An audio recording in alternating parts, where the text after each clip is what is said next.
మాట్లాడు. మాది నా పేరు ఈసం గౌతమి. మాది గోగుపల్లి గ్రామం, ఎటునాగరం మండలం, ములుగు జిల్లా. నేను ఇక్కడికి 4 రోజుల నుంచి వస్తున్నా. ఎందుకు వస్తున్నానంటే మాకు పిల్లలు ఉన్నారు. మేము చదువుకున్నాం. మా పిల్లల భవిష్యత్తు ఎట్లుండాలని ఇక్కడ 1/70 చట్టము, పైసా చట్టము ఇంతవరకు గ్రామ సభలల్లో గాని ఎక్కడ గాని పైసా చట్టం చేసింది లేదు. మన ఆదివాసీల గురించి ఎక్కడ చెప్పింది లేదు. పలానా చట్టాలు ఉన్నాయి, మీకు పలానా జీవో ఉంది, మీరు ఈ పని చేస్తే మీకు ఇది వస్తది. ఇక్కడ ఏ ఏ పని చేస్తే ఏది వస్తుందో మనకు జాబులు లేవు. ఇంతవరకు చదువుకున్న పిల్లలు మా ఊర్లో ఉండి కూలి పని చేసుకుంటారు. పెద్ద పెద్ద అగ్ర కులాలు ఏమో, గిరిజనేతరులు ఏమో కొన్ని డబ్బులు పెట్టి ఎక్కడైనా జాబులు చేసుకుంటూ వాళ్ళేమో ఏసీలలో ఉంటారు. మన పిల్లలేమో ఎప్పుడు కూలి పనికి పోతూ కూలి పని చేసుకుంటూ ఈ ఊర్లోనే ఉండిపోతున్నారు. ఎందుకంటే మన దగ్గర డబ్బు లేదు. మనకు కనీసం 4 రోజుల నుంచి ఇక్కడ పోరాటం చేస్తున్నాం. పోరాటం చేస్తుంటే ఏ ప్రెస్ గాని, ఏ మీడియా గాని మనల్ని ఎక్కడ ఏ న్యూస్ పేపర్లో చూపించడం లేదు. కనీసం నిన్నైతే వాటర్ క్యాన్లు రానియలేదు, కరెంటు బంద్ చేసిర్రు, నీళ్ళు ఇవ్వలేదు. అసలు నిజం చెప్పాలంటే ఇది 5వ షెడ్యూల్ విభాగం అయినప్పుడు 5వ షెడ్యూల్ విభాగంలో గిరిజనేతరులకు ధర్నా చేస్తానికి రైట్స్ ఎక్కడుంది? రైట్స్ లేవు. వాళ్ళకి ఎందుకు అవకాశం కల్పించారు? అధికారులు వాళ్ళ పక్క ఉండి సపోర్ట్ చేయాల్సిన అవసరం లేదు. ఎవరి పక్క ఉండాలి? మన మన 5వ షెడ్యూల్ విభాగంలో పని చేస్తున్నందుకు వాళ్ళకు ఎక్స్ట్రా అమౌంట్ జీతం వస్తుంది. ఎందుకు? వీళ్ళు ట్రైబల్స్. ఎందుకంటే అక్కడ కొనుక్కొని తినడానికి, తాగడానికి వీళ్ళకు ఉండాలి. ఎందుకంటే అక్కడ వండుకొని తినడానికి వసతులు ఉండవని వాళ్ళకి కొంచెం అమౌంట్ జీతం అనేది ఎక్కువ ఇస్తారు. కాబట్టి వాళ్ళు ఎవరి పక్క ఉండాలి? గిరిజనుల పక్క ఉండాలి. గిరిజనేతరులకు సపోర్ట్ చేసుకుంటూ ఇవాళ మీ అక్కడి నుంచి టెంట్ తీసేయాలి, వెళ్ళిపోవాలి అని మాట్లాడుతున్నారు. మనల్ని ఇక్కడి నుంచి లేపడానికి పీఓకి గాని, ఎంఆర్ఓకి గాని, ఎస్ఐకి గాని ఏ రైట్స్ లేవు. ఎవరికి ఉంటది తెలుసా? గవర్నర్కి ఉంటది. ఆ గవర్నర్ వచ్చి ఇక్కడ మాట్లాడాలి. అప్పుడు అలాంటి అవకాశం లేనప్పుడు వీళ్ళెవ్వరు మాట్లాడాల్సిన అవసరం లేదు. మన ప్రాబ్లమ్స్ అనేది ఒక ఐటీడీఏ పీఓ గారు వచ్చి ఇక్కడ మాట్లాడాలి. అయినా ఇప్పటికి 4 రోజులు అవుతుంది. 4 రోజులు అయినా ఒక్కసారి కూడా రాలే. ఎంఆర్ఓ గారు 2వ రోజు వచ్చారు, చూశారు. సరే అమ్మా సమస్యని పరిష్కరిస్తానన్నారు. ఇంతవరకు రాలేదు. సమస్యకు పరిష్కారం రాలేదు. నిన్న వచ్చి ఇది చికం ల్యాండ్ అని ఫ్లెక్సీలు కట్టించి వెళ్ళిపోయారు. మరి చికెన్ ల్యాండ్ అయినప్పుడు అక్కడ వెంచర్లు వేసి అమ్ముతుంటే ఏం చేసిర్రు? మేము ఎక్కడెక్కడ మళ్ళీ పైకి వెళ్ళి ఎక్కడెక్కడ మండలాలు వచ్చి ఇక్కడ లోకల్ నాన్ లోకల్ అని ఒక ప్రస్తావన వచ్చింది. ఎందుకంటే లోకల్ నాన్ లోకల్ అంటూ ఏం లేదు. లోకల్ అయినా నాన్ లోకల్ అయినా ట్రైబల్ అయినప్పుడు ట్రైబలే. ఇప్పుడు నువ్వు వరంగల్ పోయి నేను ట్రైబల్ని, నాకు ఇక్కడ హక్కు ఉంది అంటే కుదరదు. ఎందుకంటే అది ఎక్కడ కుదురుతుంది అంటే 5వ షెడ్యూల్ విభాగంలో మాత్రమే కుదురుతుంది. మన 5వ షెడ్యూల్ విభాగంలో ఎక్కడికి పోయినా మనం ట్రైబలే. పలానా కాడికి పోయినా ఎక్కడికి పోయినా ఈ 5వ షెడ్యూల్ విభాగంలోనే మన అస్తిత్వం అనేది గుర్తుంటది. పక్కకు పోయి మాట్లాడటానికి మన అస్తిత్వాన్ని ఎవ్వరు గుర్తించరు. మన అస్తిత్వాన్ని మనం కాపాడుకోవాలన్నప్పుడు మనమే మన కోసం మనం పోరాటం చేయాలి. మన పిల్లల భవిష్యత్తు కోసం పోరాటం చేయాలి. ఇప్పుడు ఎటునాగరం మొత్తంలో ఎక్కడ చూసుకున్నా మన ఎస్టీ వాళ్ళకి కానీ మన ఆదివాసీలకు ఒక్కరికి కూడా ఒక్క షాప్ లేదు, ఒక్క బిజినెస్ లేదు. ఎందుకు? వాళ్ళు నాన్ ట్రైబల్స్ వచ్చి ఇక్కడ స్థిరపడడం వల్ల, స్థిరపడి పెద్ద పెద్ద షాపులు కానీ ఏమన్నా మనకు ఎక్కడ సెంటర్, సరే మనం ఎక్కడ షాప్ పెట్టుకోవాలి, షాప్ పెట్టుకున్నప్పుడు ఏం కావాలి? మెయిన్ సెంటర్ కావాలి. మెయిన్ సెంటర్ కావాలన్నప్పుడు ఎవరున్నారు అక్కడ? గిరిజనేతరులు ఉన్నారు.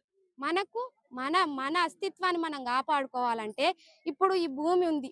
సపోజ్ ఇప్పుడు భూమే ఉంది. ఇక్కడ మనం ఎందుకు వచ్చినాం? ఇక్కడ పలానా గిరిజనేతరులు వ్యవసాయం చేస్తున్నారు. వ్యవసాయం చేసిన అన్ని రోజులు మనం ఏం మాట్లాడలే.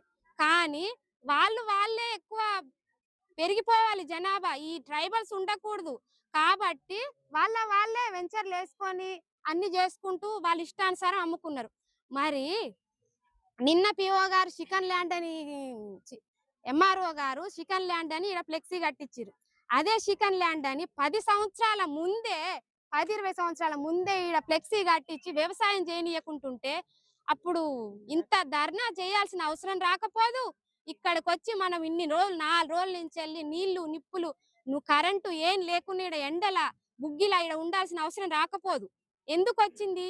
వాళ్ళు గుర్తించిన మనకెందుకులే, మా వాళ్ళ వాళ్ళ పని వాళ్ళేదో చేసుకున్నారు. వీళ్ళ ఇష్టానుసారం వీళ్ళు చేసుకున్నారు. ఆ సరే 20 సంవత్సరాల నుంచి నేను చేసుకున్న భూమి. కాబట్టి ఇది నాదే. నా సొంతం. కాబట్టి నేను అమ్ముకుంటా. అమ్ముకుంటానని అతను వెంచర్‌లేసిండు, అమ్ముకున్నాడు. అది మనోళ్ళు గుర్తించి ఇప్పుడు అన్ని మండలాల నుంచెల్లి ఒక ఏకమై మన మన భర్తలు రాకపోయినా మన పిల్లల కోసం మనం పోరాడాలని ఆడవాళ్ళందరూ ఈరోజు బయటికి రావడం జరిగింది. బయటికొచ్చి పోరాటం చేసినందువల్ల ఇప్పుడు ఎక్కడెక్కడి నుంచెల్లో వచ్చారని మాట్లాడుతున్నారు. ఎక్కడెక్కడి నుంచెల్లో వచ్చి మేము పోరాటం చేసేంత వరకు మీకు గుర్తుకు రాలేదంటే మీరిక్కడే ఉన్నారు గదా! ఈ గ్రామంలోనే పుట్టిర్రు అని మాట్లాడుతున్నరే. ఈ మండలంలో పుట్టిల్లని మాట్లాడుతున్నరే. మరి రోజు తిరుగుతూనే ఉంటారు గదా! నాగారం మొత్తం తిరుగుతూనే ఉంటారు. ఎంఆర్‌ఓ ఆఫీస్ కాడికి ఏదో ఒక రోజు పొద్దున్న లేత్తే పోతూనే ఉంటారు. ఐటీడీ కాడికి పోతూనే ఉంటారు. మన హక్కులేంది? మనకి ఎంత ల్యాండ్ ఉంది? మనకి ఇక్కడ ఎందుకుంటున్నాం? రూముల కిరాయి కట్టుకుంటూ ఎందుకుంటాన్నాం? ఎందుకు ఉండవలసొస్తుంది అని తెలుసుకోవాలి గదా! ఎవరికి పట్టాలున్నాయి? ఎవరు 1970కి ముందొచ్చారు? ఎవరు 1970 తర్వాతలొచ్చారు? అని తెలుసుకోవాల్సిన అవసరం గూడా ఉంది గదా! ఇప్పుడేమో వాళ్ళు పెద్దోళ్ళయిపోయారు. మనమేమో చిన్నగుంటాన్నాం. ఎప్పుడు మనం అదే కూలి పని చేసుకుంటూ పోదామా? నువ్వు సరిగ్గా అసలైన గిరిజన బిడ్డవైతేనేమో మా పక్క నిల్చొని గిరిజనుల తరపున పోరాటం చెయ్యి. గిరిజనేతరుల కోసం పోరాటం చేసుకుంటూ, గిరిజనేతరులకు సపోర్ట్ చేసుకుంటూ, ఇప్పుడు ఈరోజు మనల్ని అణగదొక్కాల్సిన పరిస్థితి తెస్తున్నారు. అదే గిరిజనేతరుల కాడ ఎంతెంత డబ్బు తీసుకుంటే ఆ మాటలొస్తున్నాయో నాకు తెలియాలి. ఇప్పుడు దీనికేమన్నా ప్రూఫ్స్ ఉంటే తీసుకురమ్మనుండి. ప్రూఫ్స్ లేవు గాబట్టే ఎక్కడ చేరో ఇక్కడికి రాకుండా ఎక్కడ చేరో వీడియోలు రికార్డ్ చేసుడు, న్యూస్ పేపర్‌లకు ఇచ్చుడు అదంతా ఎక్కడ చెల్లదు. ఎక్కడికి పోయినా ఆదివాసీలకు హక్కున్నప్పుడు ఆదివాసీలదే చెల్తది. కానీ మీరు ఈరోజు గిరిజనేతరులు వచ్చినా, గిరిజనులొచ్చినా, గిరిజనేతలకు సపోర్ట్ చేసేవాళ్ళు వచ్చినా, వాళ్ళకి ఇది ఎవరి ల్యాండో, వాళ్ళకి ఏం ప్రూఫ్స్ ఉన్నాయో, ఏం పట్టాలున్నాయో ఇక్కడికొచ్చి మాట్లాడమనండి. తర్వాతల అవే ప్రూఫ్స్ ఉంటే మా దగ్గర ఏం ప్రూఫ్స్ ఉన్నాయో, మేమేం మాట్లాడగలుగుతామో మేము గూడా ఇక్కడి నుంచి సమాధానం చెప్తాం. మీరెక్కడనో చేరి ఇది మా భూమి, మా ల్యాండు, అక్కడి నుంచే టెంట్లు పీకేత్తాం, అది రానియం, ఇది రానియం అంటే అది ఎంతవరకు కరెక్టు? ఇది కరెక్ట్ అయిన విషయం గాదు. నేను ఈ మహిళలందరి తరపున తెలియజేసేది ఏంటిదంటే, మీరు అసలైన గిరిజనులైతే వచ్చి మాకు సపోర్ట్‌గా నిలబడండి. లేకపోతే గిరిజనేతలకు సపోర్ట్‌గా నిలబడకండి. అంతేగాని ఇది వాళ్ళది, వీళ్ళది వాళ్ళు అమ్ముకునేటప్పుడు ఏం జేసిర్రు మరి?